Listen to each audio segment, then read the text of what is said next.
जय हिंद दोस्तों। बिहार पुलिस सिपाही की परीक्षा के लिए आज आपका प्रैक्टिस सेट नंबर 10 चलेगा, जिसमें साथियों हम लोग जीके जीएस से टोटल 50 इंपॉर्टेंट क्वेश्चंस को कवर करने वाले हैं, जो कि साथियों आपके बिहार पुलिस एग्जाम के लिए काफ़ी ज़्यादा इम्पोर्टेंट रहेगा।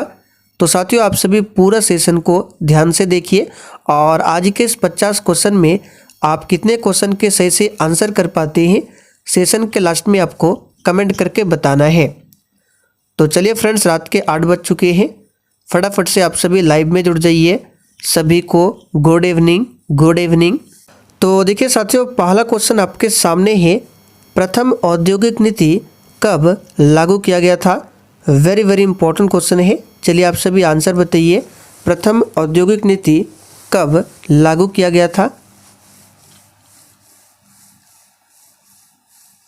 तो साथियों यहाँ पर इस क्वेश्चन का सही आंसर है बी ऑप्शन, अप्रैल 1948 में।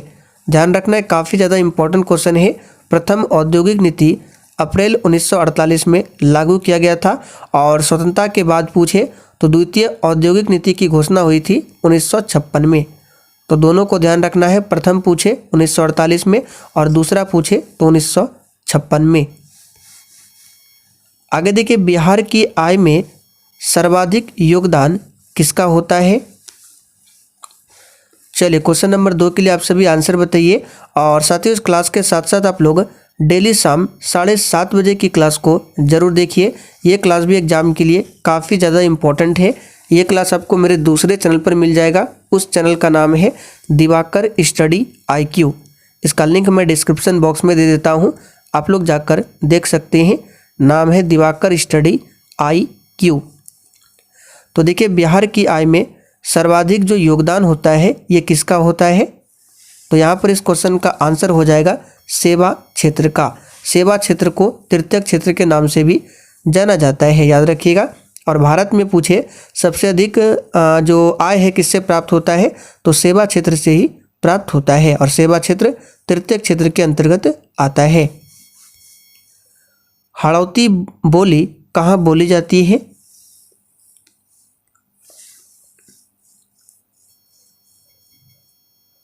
तो देखिए, हाड़ौती बोली जो है ये बोली जाती है राजस्थान में। यहाँ पर सी ऑप्शन आपका सही जवाब है। राजस्थान के बूंदी, झालावाड़ जिलों के क्षेत्रों में ये भाषा बोली जाती है। भारत भारती पुरस्कार इनमें से किसको सबसे पहले मिला था। और जो भी चैनल पर पहली बार आए हैं आप लोग क्लास टाइमिंग को नोट कर लीजिए। ये क्लास आपको डेली रात 8 बजे लाइव चैट के साथ दिया जाता है।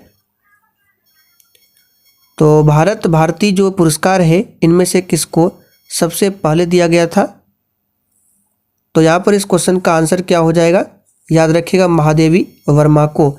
यह जो है उत्तर प्रदेश हिंदी संस्थान द्वारा दिया जाने वाला सम्मान है और सबसे पहले 1982 में महादेवी वर्मा को ये पुरस्कार दिया गया था।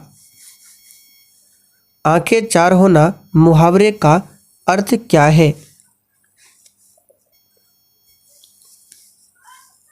तो बहुत ही सिंपल सा क्वेश्चन है, आंखें चार होना मुहावरे का अर्थ क्या है, तो एक दूसरे को देखना। प्रथम थर्मामीटर विकसित करने वाले वैज्ञानिक कौन है। चलिए क्वेश्चन इंपॉर्टेंट रहेगा, आंसर बताइए। और जिन्होंने अभी तक सेशन को लाइक नहीं किया है, सबसे पहले आप लोग सेशन को लाइक कीजिए। तो ध्यान दीजिए, प्रथम थर्मामीटर विकसित करने वाले वैज्ञानिक का नाम क्या है, तो याद रखिएगा गैलीलियो। यहाँ पर बी ऑप्शन आपका सही जवाब है। कौन है, गैलीलियो। चलिए आगे बढ़ते हैं। और थर्मामीटर का प्रयोग होता है तापमान मापने के लिए। आगे देखिए, प्रकृति में कौन से बल का अस्तित्व प्रत्येक स्थान पर है।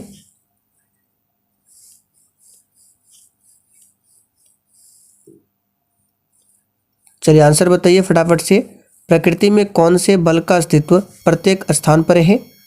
देखिए, प्रथम थर्मामीटर जो विकसित करने वाले वैज्ञानिक थे ये गैलीलियो थे, लेकिन थर्मामीटर विकसित करने का प्रयास किसी और ने किया था। तो ऑप्शन के अकॉर्डिंग यहाँ पर आपको चलना है और क्वेश्चन में क्या बोला जा रहा है, किसने विकसित किया था, ना कि प्रयास। तो कौन सा बल है, कौन सा बल का अस्तित्व प्रत्येक स्थान पर है, इसका आंसर हो जाएगा आपका ऑप्शन बी याद रखिएगा, विद्युत चुंबकीय बल। ये जो बल है प्रत्येक स्थान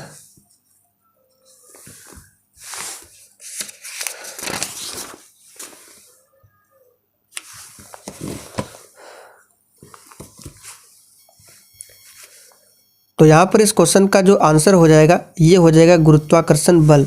डी ऑप्शन आपका सही जवाब है, गुरुत्वाकर्षण बल गैस में उत्पन्न हो सकती है। चलिए, कौन सी तरंगे गैस में उत्पन्न हो सकती है?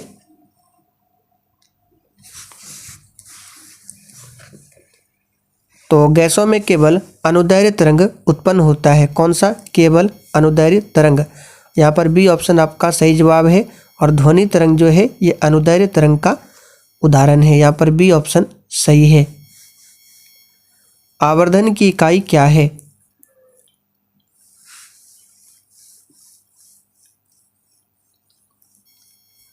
चलिए आंसर बताइए, आवर्धन की इकाई क्या है? तो देखिए दोस्तों, इसकी कोई भी इकाई नहीं होती है। यहाँ पर डी ऑप्शन सही है। दीर्घ दृष्टि दोष का कारण क्या है? चलिए आंसर बताइए, दीर्घ दृष्टि दोष का कारण क्या है?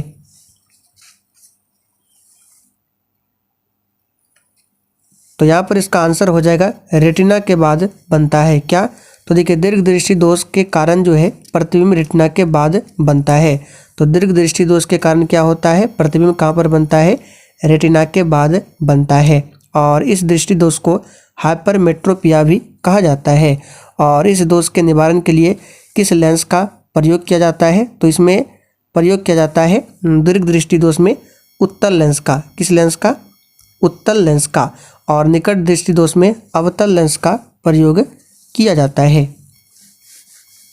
वर्ष 1938 के भारतीय राष्ट्रीय कांग्रेस के हरिपुरा अधिवेशन की अध्यक्षता किसने किया था? बहुत ही शानदार लेवल का क्वेश्चन है, आप लोग डेली क्लास को अटेंड कीजिए। तो 1938 में कौन सा अधिवेशन हुआ था कांग्रेस का? हरिपुरा अधिवेशन। और इस अधिवेशन की अध्यक्षता किया था सुभाष चंद्र बोस ने। यहाँ पर डी ऑप्शन आपका सही जवाब है। और ये जो है 1938 में कांग्रेस का 52वां अधिवेशन हुआ था। कौन सा? 52वां। और सुभाष चंद्र बोस ने ही 1939 में क्या किया था? तो इन्होंने 1939 में फॉरवर्ड ब्लॉक की स्थापना किया था। चौरी चौरा कांड की वास्तविक तिथि क्या थी?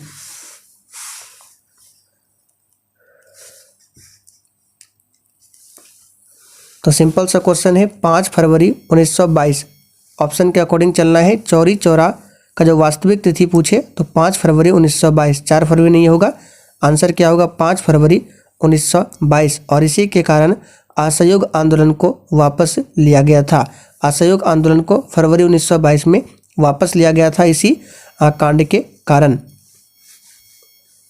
निम्नलिखित में से कौन देश बंधु के नाम से प्रसिद्ध है? चलिए क्वेश्चन नंबर 13 के लिए आंसर बताइए। और इस क्वेश्चन को आप लोग मार्क कर लीजिए, इसको अभी याद कर लेना है। ये प्रश्न एग्जाम में आने की काफ़ी ज़्यादा चांसेस है। देश बंधु के नाम से कौन प्रसिद्ध है? तो याद रखिएगा CR दास यानी चित्तरंजन दास। यहाँ पर बी ऑप्शन आपका सही जवाब है।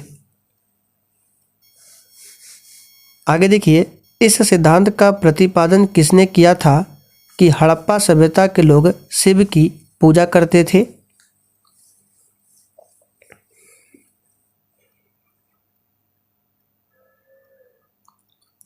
सही जवाब है, सर जॉन मार्शल ने प्रतिपादित किया था। यहाँ पर डी ऑप्शन आपका सही जवाब है। हड़प्पा की बात करें, इसकी खोज 1921 में किया गया था। और ये रावी नदी के तट पर बसा हुआ है। निम्नलिखित में से कौन एक जैन विद्वान था?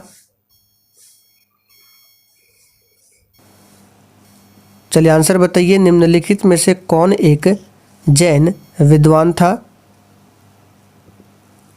तो यहाँ पर इसका आंसर हो जाएगा बी ऑप्शन, हेमचंद्र एक जैन विद्वान थे। यहाँ पर बी ऑप्शन जो ही बच्चे बता रहे हैं उनका बिल्कुल सही जवाब है। आगे देखिए, अमेरिकी स्वतंत्रता संग्राम का पहला युद्ध कब हुआ था? चलिए बिल्कुल सोच समझकर आंसर करना है और सेशन के लास्ट में आपको अपना अपना स्कोर बिल्कुल ईमानदारी पूर्वक कमेंट करके बताना है। तो अमेरिकी स्वतंत्रता का पहला युद्ध जो हुआ था 1775 में हुआ था। कब? 1775 में। यहाँ पर बी ऑप्शन आपका सही जवाब है, 1775 में। हिटलर के किस देश पर आक्रमण के परिणाम स्वरूप द्वितीय विश्व युद्ध आरंभ हुआ था?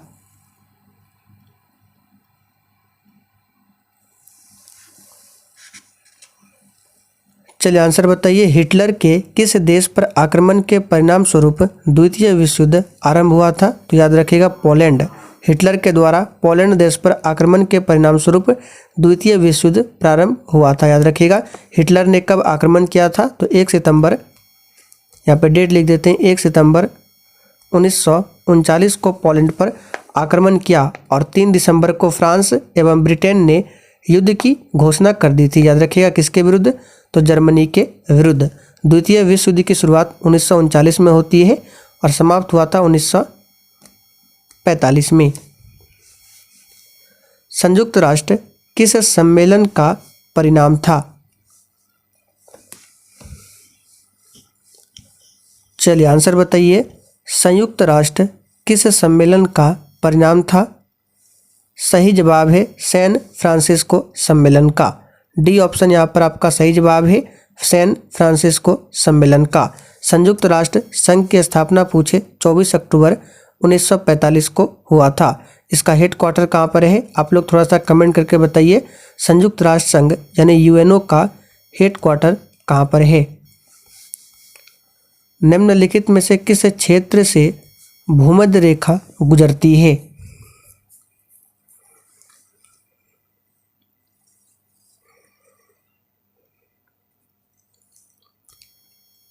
सही जवाब है अफ्रीका। याद रखिएगा भूमध्य रेखा अफ्रीका से होकर गुजरती है। यहाँ पर पहला ऑप्शन आपका सही जवाब है। भूमध्य रेखा क्या है? तो ये हमारा अर्थ है और बीचों बीच जो लाइन गुजरता है यही है भूमध्य रेखा। तो अफ्रीका से होकर भूमध्य रेखा गुजरती है। वायुमंडलीय हवा में सबसे प्रचुर घटक क्या है? तो यानी कि यहाँ पे आपसे पूछा जा रहा है वायुमंडलीय हवा में सबसे अधिक मात्रा में कौन सी गैस है? तो आप सभी जानते हैं नाइट्रोजन है, ये लगभग 78% है। और इसके बाद क्या है? ऑक्सीजन है, ये लगभग 20.93%, लगभग मान सकते हैं ये 21% के आसपास में है। और कार्बन डाइऑक्साइड की बात करें तो 0.03% है। आर्गन की बात करें तो 0.93% है, जो कि सबसे अधिक आर्गन है किसमें? तो अक्रिय गैस में। अगर आपसे पूछे कि वायुमंडल में कौन सी अक्रिय गैस सबसे अधिक है तो आर्गन है 0.93%। हाइड्रोजन की बात करें तो ये ब्रह्मांड में सबसे अधिक है। भारत का सबसे बड़ा जनजातीय समुदाय कौन सा है?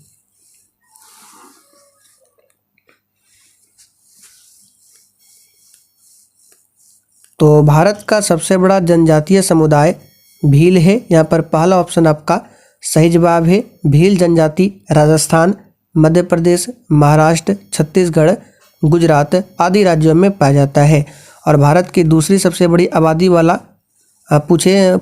वाला जनजाति कौन सा है? तो गोंड, ध्यान रखना है गोंड है। इस समय भारत में सबसे बड़ा तेल शोधन कारखाना निम्न में से कौन सा है?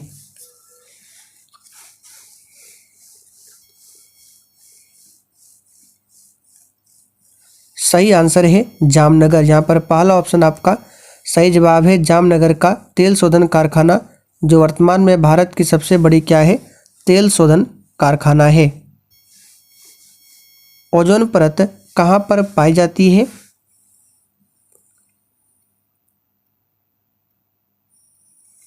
तो सिंपल सा क्वेश्चन है। ओजोन परत जो है समताप मंडल में पाया जाता है। कौन सा मंडल में? समताप मंडल में। समताप मंडल में मौसम जो है शांत रहता है और समताप मंडल में ओजोन पाया जाता है। ओजोन का फॉर्मूला होता है O3 और ओजोन दिवस प्रत्येक वर्ष 16 सितंबर को मनाया जाता है, इसे भी ध्यान रखिए। वायुमंडल में कौन सी गैस परावैंगनी किरणों का अवशोषण कर लेती है?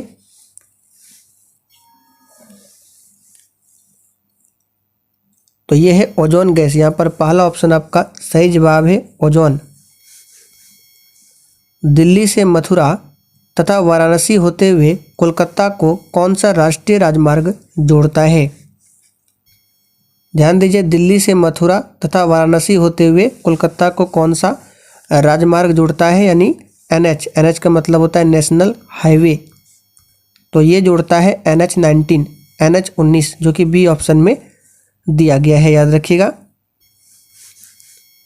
निम्न में से किस सुल्तान ने आगरा नगर बसाया था?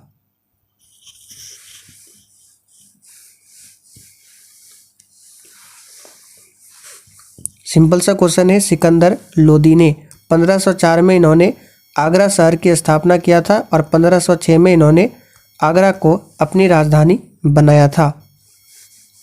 यहाँ पे देखिए बहलोल लोदी है, लोदी वंश के संस्थापक है बहलोल लोदी, और लोदी वंश का आखिरी शासक है इब्राहिम लोदी। लोकसभा और राज्यसभा की संयुक्त बैठक किसके द्वारा आहूत की जाती है?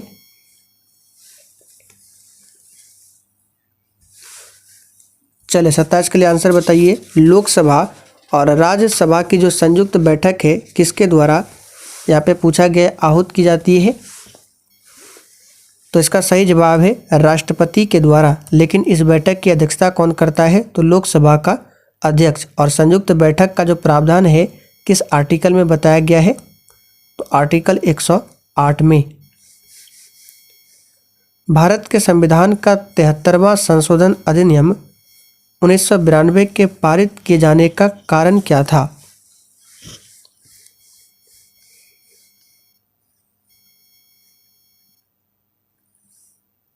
चलिए आंसर बताइए फटाफट से, इसका कारण क्या था?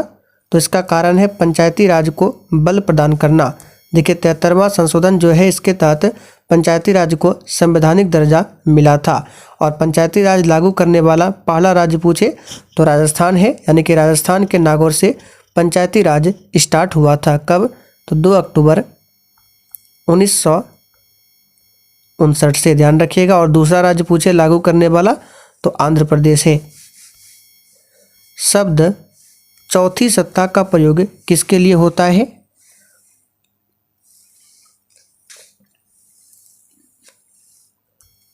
सही आंसर है प्रेस और समाचार पत्र के लिए। पहला ऑप्शन यहाँ पर आपका सही जवाब है। सूर्य के वायुमंडल में कौन से तत्व की अधिकता रहती है?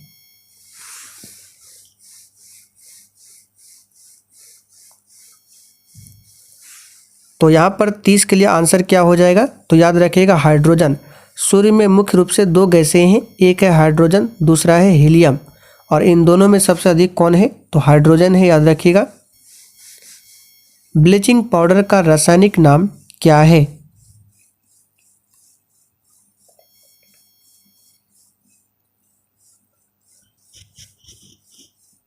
सही आंसर है कैल्शियम हाइपोक्लोराइड। और ब्लीचिंग पाउडर का सूत्र पूछे तो CaOCl2, ये ब्लीचिंग पाउडर का सूत्र है।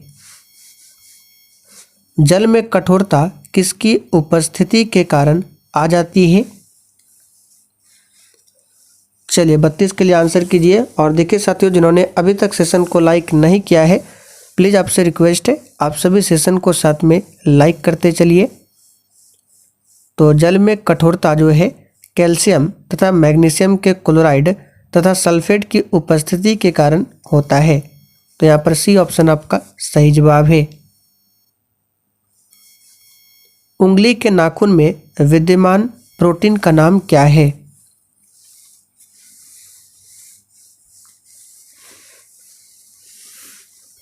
सही जवाब है कैरेटिन। यहाँ पर डी ऑप्शन आपका सही जवाब है। क्या नाम है? कैरेटिन, याद रखिएगा। और प्रोटीन की बात करें तो प्रोटीन जो है कार्बनिक यौगिक है जिसमें नाइट्रोजन की प्रधानता होती है। प्रोटीन मानव का शरीर निर्माण करता है। और प्रोटीन का निर्माण किससे होता है? तो अमीनो अम्ल से मिलकर प्रोटीन का निर्माण होता है। भारत के नए मुख्य चुनाव आयुक्त कौन बने हैं? तो इसे हमने करंट अफेयर्स में कवर किया था, कौन क्या है। अगर आपने इस वीडियो को नहीं देखा है तो इसका लिंक मैं डिस्क्रिप्शन बॉक्स में दे देता हूं, आप लोग जाकर देख सकते हैं। काफ़ी ज़्यादा इम्पोर्टेंट क्वेश्चन है। तो भारत के नए मुख्य चुनाव आयुक्त कौन बने हैं? राजीव कुमार। यहाँ पर बी ऑप्शन आपका सही जवाब है, राजीव कुमार। कौन बने हैं? राजीव कुमार। और मुख्य चुनाव आयुक्त की नियुक्ति कौन करता है? तो भारत के राष्ट्रपति। रक्तदाब का नियंत्रण कौन करता है?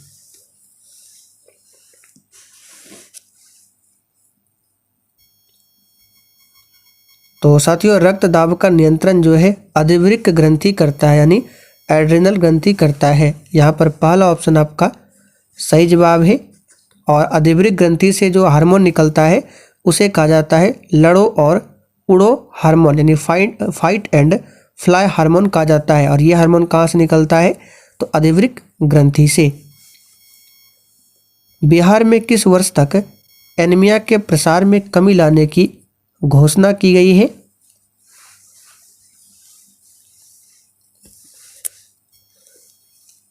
सही आंसर है 2025 तक। भारत में राष्ट्रीय आय का प्राकलन किया जाता है?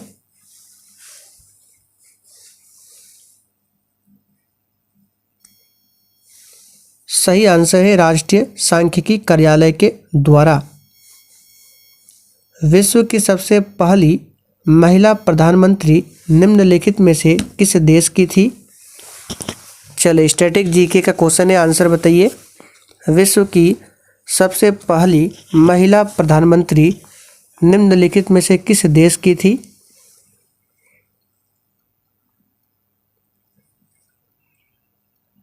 तो यहाँ पर इस क्वेश्चन का आंसर क्या हो जाएगा? श्रीलंका। सी ऑप्शन जो ही बच्चे दिए हैं बिल्कुल सही जवाब है, श्रीलंका। और नाम क्या थी उस महिला का? तो याद रखिएगा, श्री माओ भंडार नायके। श्री माओ भंडार नायके विश्व की पहली महिला प्रधानमंत्री बनी थी। और भारत में पूछे प्रथम महिला प्रधानमंत्री तो श्रीमती इंदिरा गांधी। बिहार की प्रथम महिला मुख्यमंत्री पूछे श्रीमती राबड़ी देवी। प्रथम ओलंपिक खेल कब आयोजित किया गया था?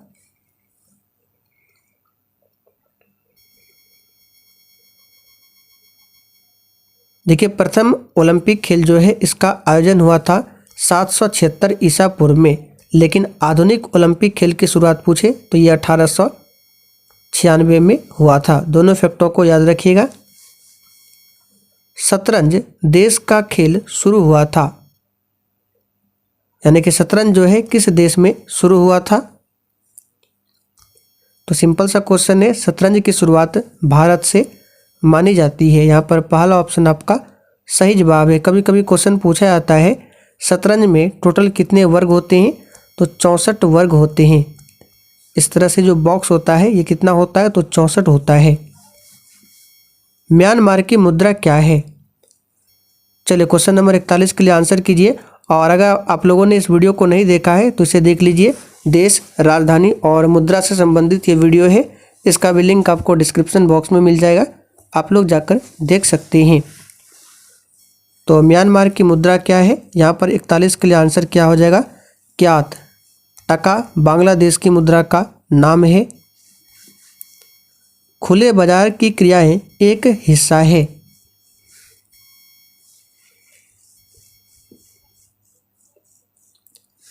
तो खुले बाजार की क्रियाएं किसका एक हिस्सा है? तो मौद्रिक नीति का एक हिस्सा है। यहाँ पर पहला ऑप्शन आपका सही जवाब है। और मौद्रिक नीति की घोषणा पूछे कौन करता है? क्वेश्चन पूछा हुआ है तो आरबीआई।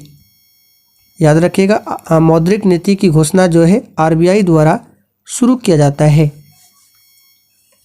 निम्नलिखित में से किसने क्रांतिकारी गतिविधियों के लिए इंग्लैंड में इंडिया होम रूल सोसाइटी बनाई?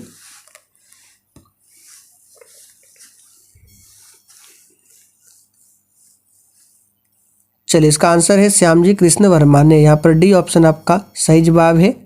भीकाजी कामा की बात करें तो भीकाजी कामा भारत की पहली क्रांतिकारी थी जिन्होंने सर्वप्रथम विदेश में भारतीय झंडा फहराया था? कब फहराया था? तो 22 अगस्त 1907 को। कहाँ पर? तो जर्मनी के स्टुटगार्ड में। कहाँ पर? जर्मनी के स्टुटगार्ड में। भारत का विदेशी विनिमय कोष किसके अधिकार क्षेत्र में रखे जाते हैं? यहाँ पे कोष होगा, कोर्स नहीं होगा। भारत का विदेशी विनिमय कोष, तो ये किसके अधिकार क्षेत्र में रखे जाते हैं? भारतीय रिजर्व बैंक के। यहाँ पर डी ऑप्शन आपका सही जवाब है। भारत में विदेशी विनिमय पर भी आरबीआई का ही नियंत्रण होता है। आरबीआई बोले तो भारतीय रिजर्व बैंक। निम्नलिखित में से कौन सा फल नहीं है? सिंपल सा क्वेश्चन है। आलू क्या है? ये फल के अंतर्गत नहीं आता है। आलू क्या है? तो ये तना है, ना कि फल है। आलू, अदरक, हल्दी, गन्ना ये सभी क्या है? तना का उदाहरण है। और मूली, गाजर, शलजम ये पूछे तो जड़ का उदाहरण है। प्रशीतक की तरह कौन प्रयुक्त होता है? यानी कि इनमें से कौन है जो प्रशीतक की तरह प्रयोग होता है? तो प्रशीतक की तरह उपयोग होता है CCl2F2। तो देखिए यहाँ पे दिया है CF2Cl2, या फिर इसको लिख सकते हैं CCl2F2। और ये क्या है? इसे फ्रियोन भी कहा जाता है। CCl2F2 को फ्रियोन भी कहा जाता है। ही सेज, यहाँ पे सेज होगा SAYS। He says inverted comma शुरू है, फिर I am going to Patna. इसको आपको क्या करना है? Change into indirect speech. तो सिंपल सा क्वेश्चन है। नरेशन अगर आपने पढ़ा है तो बिल्कुल आराम से आंसर बता सकते हैं। देखिए सी और डी तो होगा नहीं, क्योंकि यहाँ पे सेड और टोल्ड है। यहाँ पे देखिए प्रेजेंट टेंस में है, लेकिन ये पास्ट में है, तो सी डी नहीं होगा। अब बचा ए और बी, तो इन दोनों में बी ऑप्शन होगा। He says that he is going to Patna. केंद्रीय मंत्रिमंडल के मंत्रियों की नियुक्ति कौन करता है? सही जवाब है प्रधानमंत्री की सलाह पर राष्ट्रपति करते हैं। राष्ट्रपति के त्यागपत्र की सूचना उपराष्ट्रपति किसको देता है?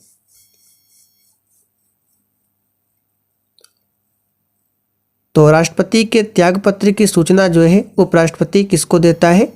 तो यहाँ पर इसका आंसर क्या हो जाएगा? याद रखिएगा, लोकसभा अध्यक्ष को। संविधान सभा के प्रारूप समिति के अध्यक्ष कौन थे? तो सिंपल सा क्वेश्चन है। प्रारूप समिति यानी ड्राफ्टिंग समिति, ड्राफ्टिंग कमेटी, जिसमें टोटल 7 मेंबर थे और इसके अध्यक्ष थे डॉक्टर भीमराव अंबेडकर। तो चलिए साथियों, आज के लिए इतना ही। तब तक के लिए जय हिंद।